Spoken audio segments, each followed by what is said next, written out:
Weekly wildcards are going to be your Tuesday content for the rest of the year starting out. Now, we only got one reveal, but I'll show you in a little bit. LTD Isaiah Hodgins. Honestly, he doesn't look to be too game-breaking of a wide receiver. His abilities weren't really that good, but in other news, EA Sports tweeted out, we are getting, I think 15 or 16 total cards tomorrow, 496s, which are going to be, of course, on your screen. And what I see personally is one of each. I see on the far right, I see, I think, a heavyweight, maybe second to far right, rising star, flashback in the middle left, and then veteran far left. I'm seeing 4 different types of Wildcard Wednesday cards, and, we'll see. We'll probably have a reroll with those, but we get those reveals tomorrow morning. Content schedule for this week, we have AKAs today, which we'll talk about a little bit. Weekly wildcards, which are going to be your Tuesday content going forward. Playoff promo part 3 should be the final release on Thursday, and then Legends. You might notice Team of the Year is not this week. I'm here to tell you a little bit. I don't think Team of the Year is going to be next week either. You got to trust me on this. I think Team of the Year is going, it's a few weeks away, but yeah, there's your little content schedule. Look ahead at least for the next 3 to 4 weeks, next month, I would say, in Madden. Starting out, and before we get into the training market, we get into AKA content and all that sort of stuff.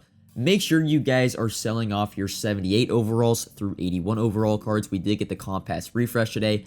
I've sold off all of my 78, 79s. You can see they're selling for around 6K instantly, at least on the Xbox market. 80, 81 selling for in the low 4s, but this is the only day of the week, or every 2 weeks on a Monday. This is the only time you're able to get a lot of coins for these players. Next up, moving into the AKA content. If you're unaware, we got 3 AKA cards today, 2 set guys and 1 LTD. Mercedes Lewis is one of your 96 overall cards.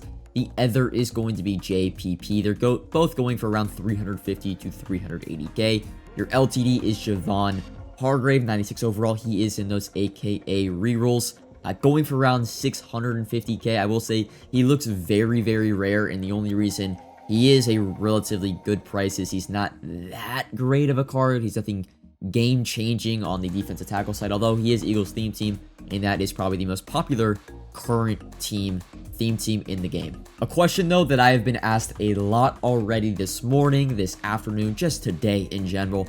Am I investing? Because the 93 overall AKA guys are really, really cheap. They're down to 70,000 coins. And I'm here to tell you, I am not mass buying these 93 overall AKAs. For one, I do expect us to get, now, we'll talk about playoffs in a little bit, but 97 overalls are on the horizon. I expect 97 overall AKAs for next release, meaning these 93s would be deemed irrelevant in the 97 overall sets.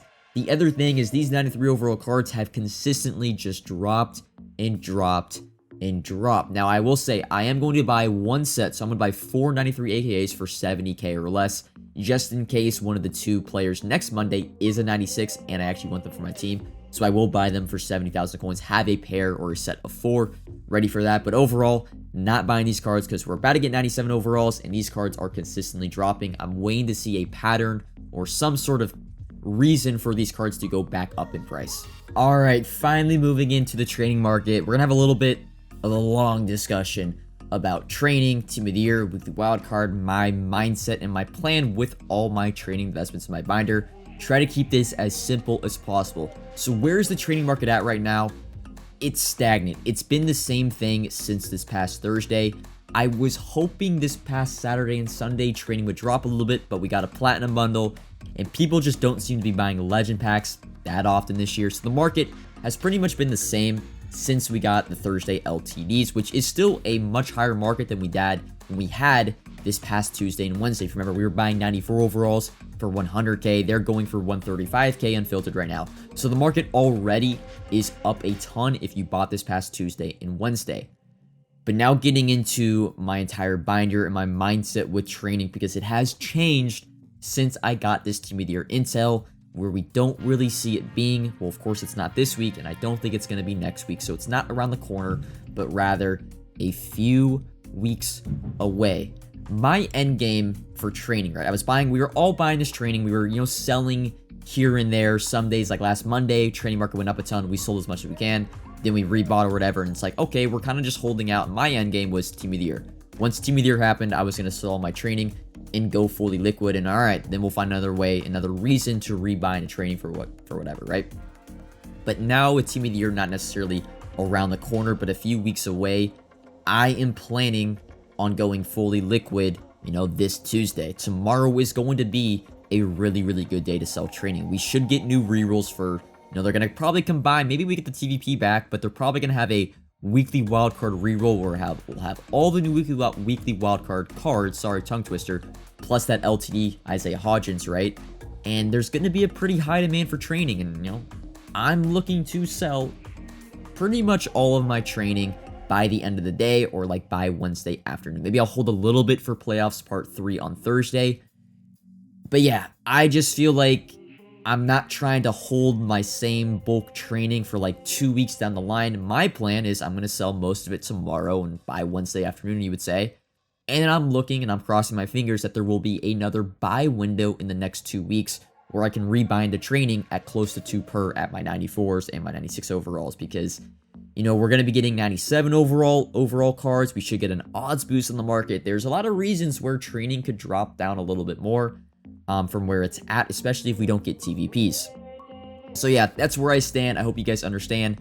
I'm planning on going fully liquid and selling all of my training by tomorrow night or Wednesday afternoon, and then hoping to rebuy into training in bulk sometime in the next week or so if there is an opportunity. Playoff promo though, part 3 dropping this Thursday. Leaning more now towards that the playoff promo part 3 won't have 97 champions, but rather 96 champions.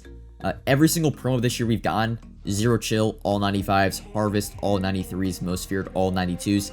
They seem to be set on just having the same champion overalls, because the field pass, it makes it to where you kind of need to have the same overalls, otherwise it kind of screws people out of, like, they got 93 overall heroes or whatever for if they completed the first week, and now there's 94 overall heroes. So with that being said, I do like buying 93 overalls, again, in the low 70s, under 70k, to prep for this Thursday. By the way, I do think we get 97 overall legends this Saturday to get the overall change, but I think playoffs is going to be the last of the 96 overalls. We also know to guarantee that the Super Bowl promo will have 97 champions because of the bundle we got a few weeks back that guaranteed a BND 97 overall Super Bowl player. So we know that.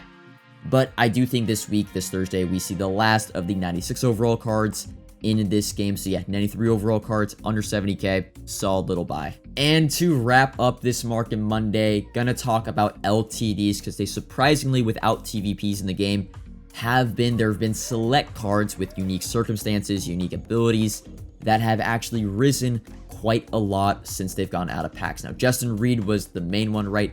I told you guys, I think I liked it under 550k. I bought one for 525k. I actually sold it last night for 780k. He's come down a little bit in price right now, going for 700k, but that's still a solid profit if you bought under 550. I think that's 70k profit for his card. Even iJoebruin, who I bought for in the low 700s for my team over the weekend, I sold for 820k last night, even though he's down 750k. You gotta understand, LTDs go down in the middle of the week because not a lot of people are buying their teams. Rather, on the weekend, they tend to rise because people are buying their teams to play with. We also saw Damian Lewis this past week, the Team of the Week left guard, go from 430 all the way up to close to 700k. You'll notice, right, he's a left guard, rare position. Justin Reed had the rare, unique all AFC team chems. iJoebruin hasn't really gone up enough for it to be an investment, that because he's a receiver. Isaiah Hodgins for this weekly wild card, I don't really like as an investment. Wide receivers get released too often. He's not that game-changing of a card. Not going to be investing in him, but I wanted to throw this out there that there's been a lot of opportunities on unique LTDs, so keep your eye out on LTDs, as long as the TVP is out of the store. But that is all for this Market Monday. We had a lot to talk about, I'm gonna be honest. The trading market, weekly wildcards, the Team of the Year intel, compact, a whole lot of stuff to talk about. But comment if you have any questions, like if you enjoyed, subscribe if you are new, and until next time, peace.